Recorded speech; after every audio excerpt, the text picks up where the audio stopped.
Iran imeandaa mpango wa kujibu kile ambacho maafisa waandamizi wa usalama wameeleza kuwa ni wazimu unaowezekana wa Marekani kufuatia vitisho vya Washington vya kushambulia miundombinu ya Iran. Akizungumza na shirika la habari la Tasnim, afisa huyo alisema madai yaliyoripotiwa na vyombo vya habari vya Marekani kuhusu uwezekano wa Marekani na utawala wa kizayuni kushambulia miundombinu ya Iran ni hatua ya kipuuzi na ya hatari.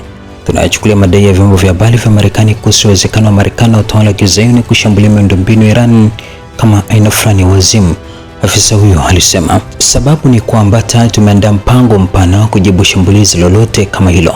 Mpango huu unajumuisha kulenga miundombinu muhimu ya utawala wa kizayuni pamoja na miundombinu ya nishati ya Marekani katika eneo hili, na tuko tayari kutekeleza.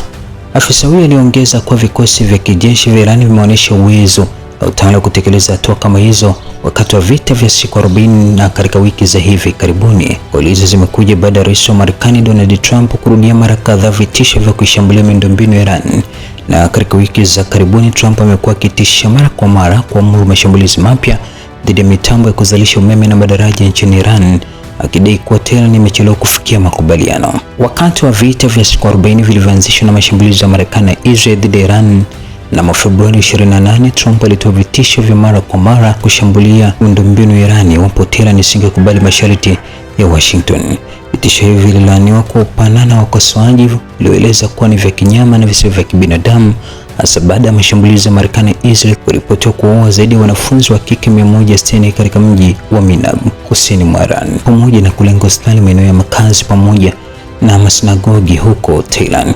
Kamanda wa makao makuu ya Ghantem al-Abia nchini Iran, Meja Jenerali Ali Abdullahi, alionya kuwa nchi yoyote itakayounga mkono Marekani au kujiruhusu kutumika kama ngao ya kuilinda Washington itakabiliwa na madhara ya vita. Akizungumzia hatua za hivi karibuni za Marekani katika eneo hilo, Abdullahi alisema Jumamosi kwa Marekani inaongeza kasi katika kufuata mkondo wa uchochezi mkubwa wa vita katika mzozo wa kikanda. Alisema mkakati huo unatokana na sera hatari inayolenga kupanua ushawishi na kuanzisha utawala usio halali katika eneo lote. Abdullahi aliendelea kusema kuwa nchi za Kiislamu katika eneo hilo zinapaswa kutambua kwamba Marekani inatumia mitaji, utajiri, miundombinu muhimu ya rasilimali za kimkakati za mataifa hayo kama ngao ya ulinzi wa kijeshi, na wakati huo ikiimarisha uwezo wa kijeshi na usalama wa kile alichokiita utawala wa kizayuni unaoua watoto na wa kigaidi.